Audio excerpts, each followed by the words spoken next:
ایران نے مظاہرین کو پھانسی دی تو سخت کارروائی کریں گے۔ امریکی صدر کی مظاہرین کی پشت پناہی اور اکسانے کی کوشش، کہا کہ مظاہرین احتجاج جاری رکھیں، مدد پہنچنے والی ہے۔ مظاہرین ایرانی اداروں کا کنٹرول حاصل کر لیں، قاتلوں اور ظالموں کو بھاری قیمت چکانا ہوگی۔ 24 گھنٹے میں ایران میں ہلاکتوں کی درست تعداد کا پتہ لگائیں گے۔ ایران سے مذاکرات ختم اور حکام سے ملاقاتیں منسوخ کر دیں۔ قتل عام رکنے تک کوئی ملاقات نہیں ہوگی۔ ایران انسانیت کا مظاہرہ کرے، قتل عام بند کرے۔ امریکی صدر ڈونلڈ ٹرمپ کا امریکی شہریوں کو ایران چھوڑنے کا مشورہ۔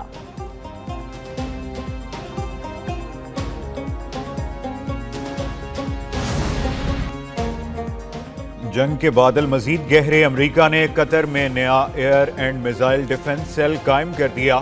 امریکی جنگی طیاروں کے سرگرمیوں میں اضافہ، KC-135 ایئر ری فیولنگ ٹینکرز اور B-52 بمبار سمیت جنگی طیاریوں کی پروازیں۔ العدید ایئر بیس ایران کی سرحد سے 200 سے 300 کلومیٹر پر واقع ہے۔ قطر کے العدید ایئر بیس پر 10,000 سے زائد امریکی فوجی تعینات۔ تہران نے بھی جنگ کے لیے تیاری مکمل کر لی۔ ایرانی وزیر خارجہ عباس عراقچی کا کہنا ہے کہ امریکہ فوجی آپشن استعمال کرنا چاہتا ہے تو ایران بھی تیار ہے۔ ایران کہیں زیادہ مضبوط اور وسیع تیاری رکھتا ہے۔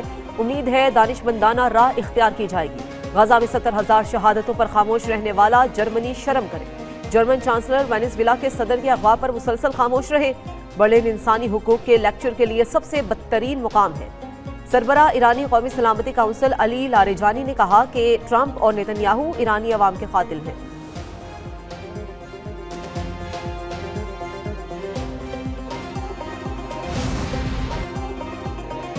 امریکی صدر ڈونلڈ ٹرمپ سیاسی عدم استحکام اور تشدد کر رہے ہیں۔ اقوام متحدہ میں ایران کے سفیر امیر سعید کا سلامتی کونسل کو خط لکھا۔ ٹرمپ ایران کی قومی سلامتی کو خطرے میں ڈالنے کے ذمہ دار ہیں۔ امریکہ اسرائیل کی کارروائیوں سے بے گناہ شہری جاں بحق ہو رہے ہیں۔ ایران کی جانب سے خط UN سیکرٹری جنرل کو بھی لکھا گیا تھا۔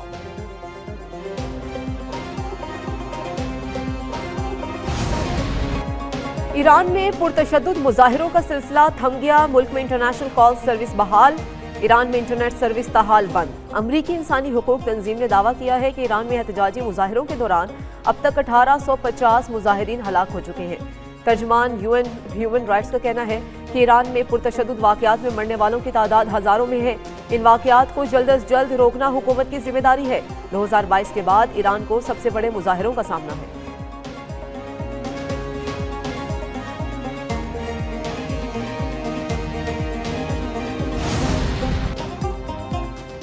روس نے ایران پر حملوں کی دھمکیوں کو ناقابل قبول قرار دے دیا۔ روسی وزارت خارجہ کے ترجمان نے کہا، صدر ٹرمپ کی تجارتی محصولات کی دھمکی بلیک میلنگ ہے۔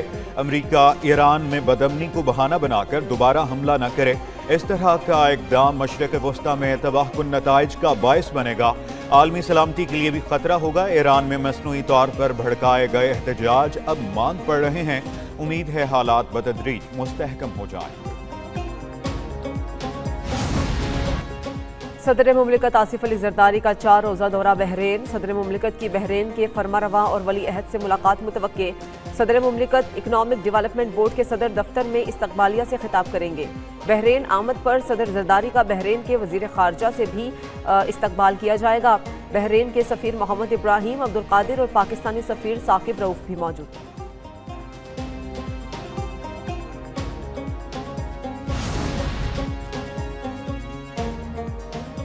نائب وزیر اعظم اسحاق ڈار کی زیر صدارت تیل و گیس قیمتوں پر بین الوزارتی کمیٹی کا اجلاس۔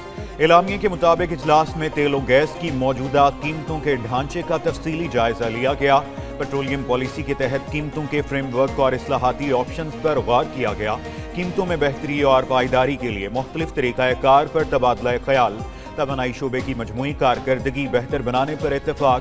توانائی منڈیوں میں شفافیت اور کارکردگی یقینی بنانے کے عزم کی تجدید۔ یہ سچ ہے، کچھ کمپنیز پاکستان سے جاری ہیں۔ وفاقی وزیر خزانہ محمد اورنگزیب کا اعتراف، کہا یہ حقیقت ہے، زیادہ ٹیکس اور انرجی کی بلند قیمتیں کاروبار کے لیے سنجیدہ مسائل ہیں۔ معاشی اصلاحات سے ہی ترقی ممکن ہے۔ ٹیرف میں کمی سے برآمدات اور صنعتی پیداوار میں اضافہ ہوگا۔ ٹیرف اصلاحات سے خام مال پر ڈیوٹیز کم کی جا رہی ہیں۔ نجی شعبے کو معیشت میں کردار ادا کرنا ہوگا۔ نجی شعبے کو قرضوں کی فراہمی بڑھ کر 1.1 ٹریلین ہو گئی ہے۔ जून तक हुकूमती अदायगियाँ डिजिटल चैलेंजेस पर मुंतकिल हो जाएंगी। गुज़श्ता साल 38 अरब डॉलर के तरसीलात ज़र मौसूल हुए।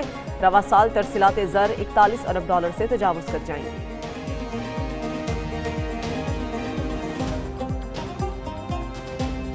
जब तक आप उम्मीद को डेमोक्रेटाइज इस मुल्क में नहीं करेंगे कि हर बच्चा बच्ची जो स्कूल कॉलेज से निकल रहा है, बिलखसूस बच्चियां, वो ये सोचें कि इस बार जो स्विंग किया ना बैट, तो वो गेंद जाएगा, छक्का लगेगा।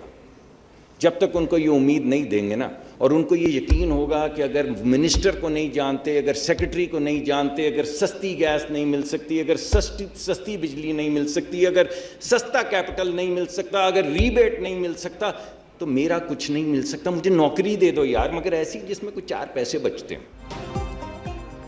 बरामदात में तरक्की ही पायदार तरक्की है, खुशहाली का वाहिद रास्ता पैदावारी सलाहियत में इजाफा है। वफाकी वज़ीर माहौलियात मुसद्दिक मलिक का इस्लामाबाद में पाकिस्तान पॉलिसी डायलॉग से खिताब। कहा, हर शहरी को काम करने की यकसा मौके मिलने से तरक्की होगी। रियासत को कारोबार चलाने के बजाय सहूलतकार का किरदार अदा करना होगा। निजकारी कोई मंसूबा नहीं, मार्केट दुरुस्त करने का तरीका है। हुकूमती कोशिशों से मुआशी आशारियों में बेहतरी आई।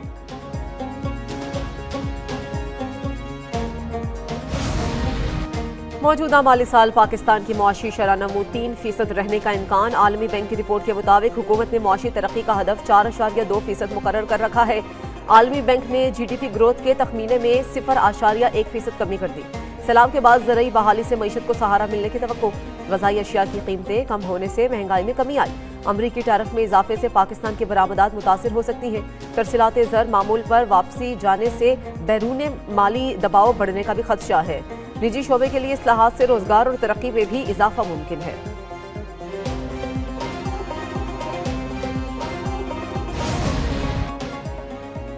पंजाब हुकूमत का माहौल दोस्त ट्रांसपोर्ट के फरोग के लिए बड़ा इकदाम। सरकारी महकमों में पेट्रोल और डीजल गाड़ियों की खरीदारी पर मुकम्मल पाबंदी। आइंदा सिर्फ इलेक्ट्रिक और हाइब्रिड गाड़ियां खरीदी जा सकेंगी।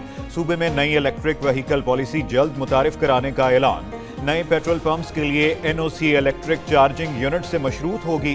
चीफ सेक्रेटरी पंजाब का कहना है, इलेक्ट्रिक चार्जिंग यूनिट के बगैर कोई नया पेट्रोल पंप काम नहीं कर सकेगा।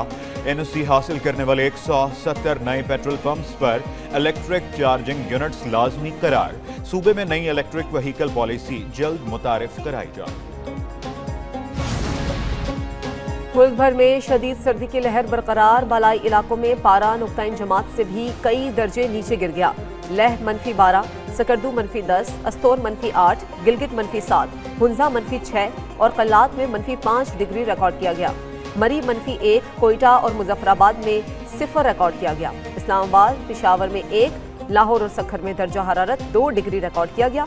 शदीद बर्फबारी के बाद सयाहती मुकामात की राबता सड़कें बंद हो गई।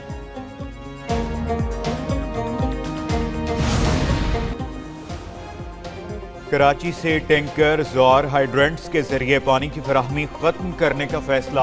मेयर कराची मुर्तज़ा वहाब ने वाटर कारपोरेशन के आला हुकाम को मुतबादिल निज़ाम की हिदायत जारी कर दी।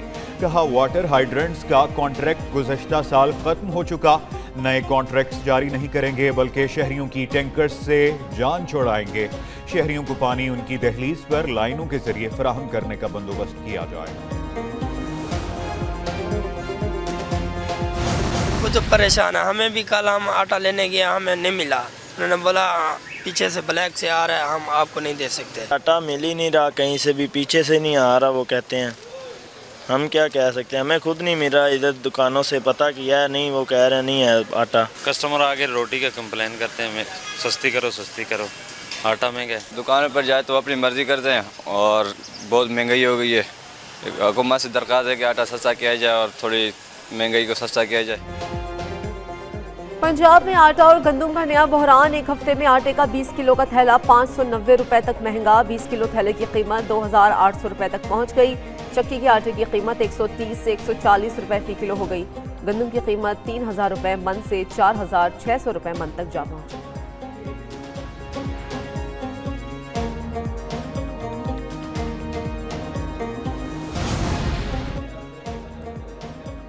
PCB ने मुल्तान सुल्तान्स की फरोख्त के लिए इश्तिहार जारी कर दिया। PCB के मुताबिक टीम मुल्तान खरीदने के ख्वाहिशमंद 30 जनवरी तक बिड्स जमा करा सकते हैं। टेक्निकल जांच पड़ताल के बाद फाइनल बिडर्स की लिस्ट जारी होगी। पाकिस्तान सुपर लीग का 11वां एडिशन 26 मार्च से 3 मई तक मुनक्किद होगा।